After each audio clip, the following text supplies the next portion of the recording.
සුබ දවසක් යාළුවනේ. අපි කලින් වීඩියෝ එකේ කතා කරා ප්‍රසන්ටේෂන් කියන්නේ මොනවද කියලා සහ ප්‍රසන්ටේෂන් හදන්න පුළුවන් සොෆ්ට්වෙයාර්ස් මොනවද කියලා.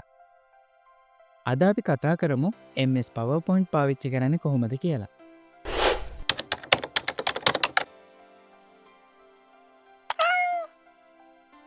PowerPoint ඔයාගේ කම්පියුටර් එකට ඉන්ස්ටෝල් කරලා තියෙනවා නම් මේ විදිහට ස්ටාර්ට් මෙනු එකෙන් ඕපන් කරගන්න පුළුවන්.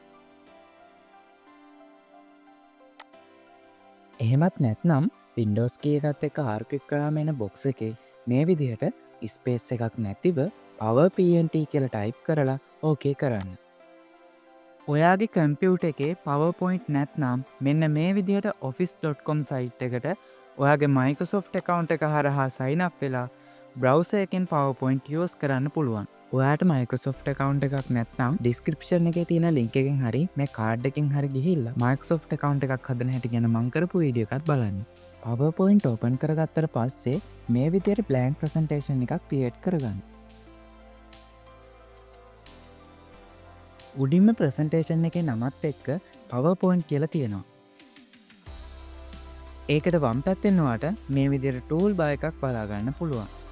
ඒත් එක්කම මෙතනින් ඔයාට tools set කරන්න සහ remove කරන්න පුළුවන්. ඔයා shortcut keys ලොකුවට use කරන්නේ නැත්නම් මේ undo redo tools දෙකට ටික් එකක් දාලා තියාගන්න. PowerPoint කියන එකට දකුණින් තියෙන search bar එක ඔයාට තියෙන තැන අමතක වෙච්ච actions හොයාගන්න පාවිච්චි කරන්න පුළුවන්. ඊට පහළින් ඔයාට මේ විදිහට tabs බලා ගන්න පුළුවන්. මේ එක එක ටැබ් වලින් අපිට කරගන්න වෙන්න ඕන විශේෂ වැඩ තියෙනවා. ඊළඟට ටැබ් එකේ නම ක්ලික් කරාම ඒ ටැබ් එකට අදාළ රිබන් එකක් මේ විදිහට බලා ගන්න පුළුවන්. ඔයාට මේ රිබන් එක හැම වෙලෙම පේන්න ඕනේද නැද්ද කියන එක මේ විදිහට වෙනස් කරගන්න පුළුවන්.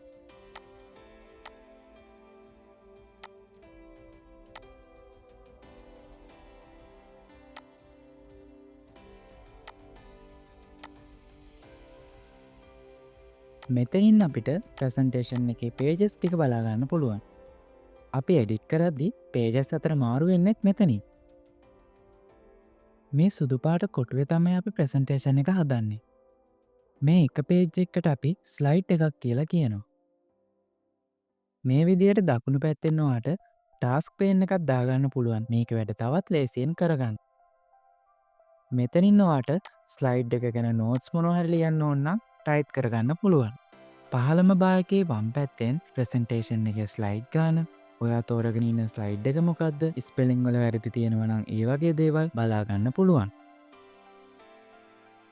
දකුණු පැත්තෙන් notes, comments add කරන්න වගේම view එක වෙනස් කරන්නත් පුළුවන්. මේ තියෙන view එක normal view එක. ඒක මෙතනින් ඔයාට හදාගන්න පුළුවන්. ස්ලයිඩ් ෂෝටර් බටන් එකෙන් මේ විදිහට එකපාර ස්ලයිඩ් ටික පොඩියට බලා ගන්න පුළුවන්. රීඩින් view එකෙන් මේ විදිහට ස්ලයිඩ් එකෙන් ස්ලයිඩ් එක වෙන වෙනම බලා ගන්න පුළුවන්.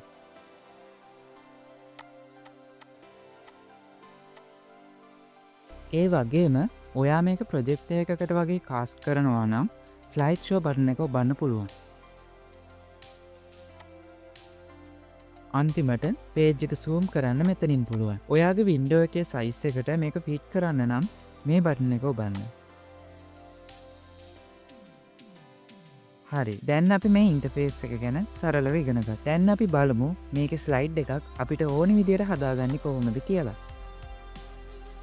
මුලින්ම ස්ලයිඩ් එක ඔයාට ඕනි සයිස් එකට හදාගමු. ඒකට ඩිසයින් වල ස්ලයිඩ් සයිස් වල කස්ටම් ස්ලයිඩ් සයිස් තෝරන්න. මෙතනින් ඔයාට කැමති නම් මේ දීලා තියෙන සයිස් එකක් තෝරගන්න පුළුවන්.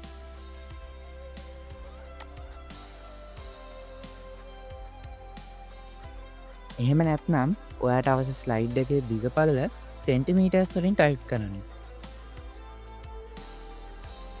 ඊට පස්සේ මේ පේජ් එකේ ඔරියන්ටේෂන් එක. එහෙම නැත්නම් මේ පේජ් එක හරහටද උස අතටද එන්න ඕන කියලා මෙතනින් තෝරලා ඕකේ කරන්න.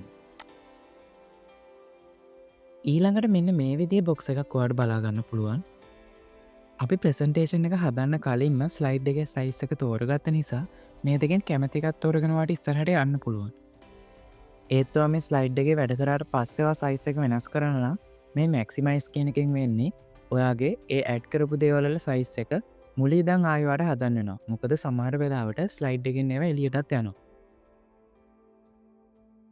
එන්ශුව ෆිට් කෙනෙකවා තෝරගත්තොත් ඔය කලින් හදපු දේවල් ස්ලයිඩ් එක සයිස් එකට ඔටෝමැටිකලි ෆික්ස් වෙනවාට බලාගන්න පුළුවන් හැබැයි සමහරලාවට ස්ලයිඩ් එක උඩ සහ පහල තීරු දෙකක් ඉතුරු වෙනවත් බලාගන්න පුළුවන් වේ දැන් අපිට ස්ලයිඩ් එකේ බැක්ග්‍රවුන්් එක වෙනස් කරගන්න පුළුවන් ඒකට ඔයාට මෙතන තීම්ස් ටිකක් බලාගන්න පුළුවන් ඔයාට කැමති තීම් එකක් තියෙනවනම් මේ විදියට එක ඇඩ් කරගන්න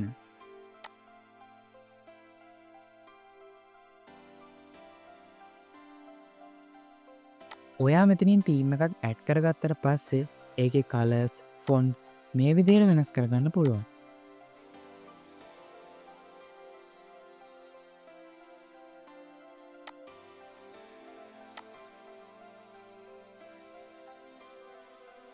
අපි දැන් බලමු ඔයාගම ඩිසයින් එකක් බැක්ග්‍රවුන්් එකට ඇඩ් කරගන්න කොහොමද කියලා ඩිසයින් ටැබ් එකට ගිහිල්ලා මේ විදියට ෆෝමට් බැක්ග්‍රවන්් ඔබන්න මේ සොලිට් කල කියනකින් අපිට පේච්චකට තනි කල එකක් ඇඩ් කරගන්න පුළුවන්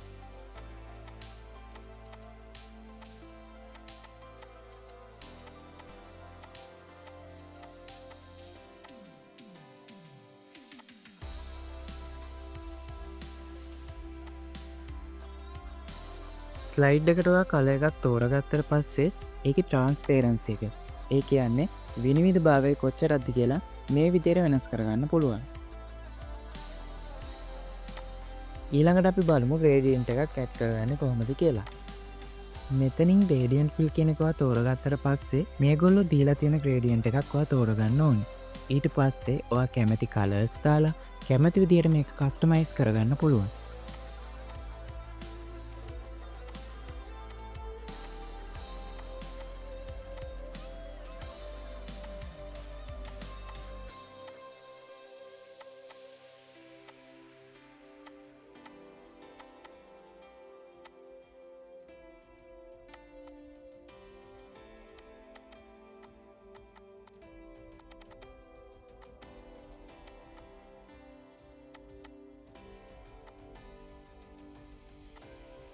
ඊළඟට වාට මේ විදිහට ටෙක්ස්චර් එකක් ඇඩ් කරගන්න පුළුවන්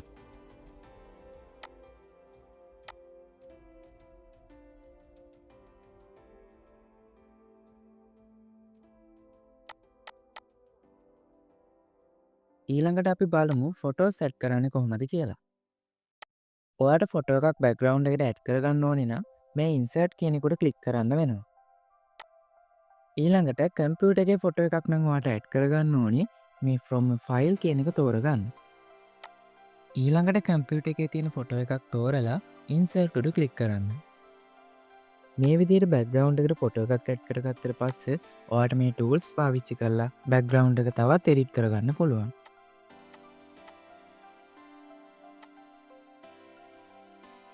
ඉතින්වාට ඉන්ටනෙට් එකෙන් ෆොටෝ සැට් කරගන්න ඕනි නම් මෙන්න මේ ස්ටෝක් ඉමේජ් සහ ඔන්ලයින් පික්චර්ස් කියන දෙකම තෝරගන්න පුළුවන් අපි දැන් බලමු ඒ විදිහට ඔන්ලයින් ෆොටෝ සෙට් කරගන්න කොහොමද කියලා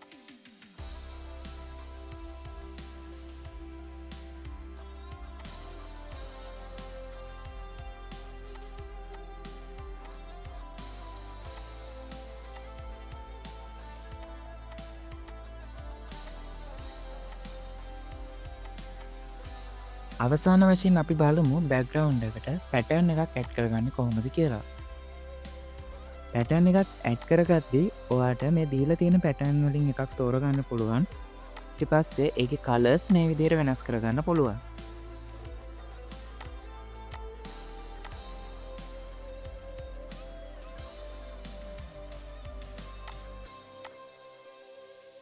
ඔයා මේ විදිහට හදාගත්ත ඩිසයින් එක ප්‍රසන්ටේෂන් එකේ හැම ස්ලයිඩ් එකකටම ඇඩ් කරගන්න ඕනි නම් මේ apply to all ක්ලික් කරන්න. එහෙම නැත්නම් මේක මුලින් තිබ්බ තත්වයටමයි ගන්න ඕනි නම් reset background උඩ ක්ලික් කරන්න. ඔයාට මේ හදාගත්ත බැග්‍රවන්් එක මේ ස්ලයිඩ් එකට විතරක් ඕනි නම් මේ ටාස්ක් පේන් එක දැන් ක්ලෝස් කරලා දාන්න. හොඳයි. අපි දැන් අපේ ප්‍රසන්ටේෂන් එකේ බැග්‍රවන්් එක හදාගෙන ඉවරයි. අපි දැන් මේ ප්‍රසන්ටේෂන් එක සේව් කරගමු. ඔයාට පුළුවන් ක්වික් ඇක්සස් ටූල් බා එකේ මෙන්න මේ අයිකන් එක ක්ලික් කරන්න. එහෙම නැත්නම් ෆයිල් වලට ගිහින් සේව් කියන එක තෝරගන්න. ඊට පස්සේ සේව් වෙන්න ඕනේ ලොකේෂන් එක සිලෙක්ට් කරලා සේව් කරන්න. ඔයාට මේක ෂෝට්කට් කී එකකින් කරගන්න ඕනේ නම් කන්ට්‍රෝල් බටන් එකත් එක්ක S ඔබලා මෙන්න මේ විදියට සේව් කරගන්න. ඒත් එක්කම ඔයාගේ ප්‍රසන්ටේෂන් සේව් වෙන ඩිෆෝල්ට් ලොකේෂන් එක මේ විදියට වෙනස් කරගන්න පුළුවන්. අපි ඊළඟ වීඩියෝ එකෙන් කතා කරමු ප්‍රසන්ටේෂන් එකට ටෙක්ස්ට් එකක් ඇඩ් කරගන්න කොහොමද කියලා. අද වීඩියෝ එක ඔයාලට ප්‍රයෝජනවත් වුණා නම් මේ වීඩියෝ එකට ලයික් එකක් දාන්න. ඒ වගේම මේ වගේ වීඩියෝස් දිගටම බලන්න කැමති නම් මගේ channel එකට subscribe කරලා එකතු වෙන්න. මේ වීඩියෝ එක බලපුවාට thank you. සුබ දවසක්.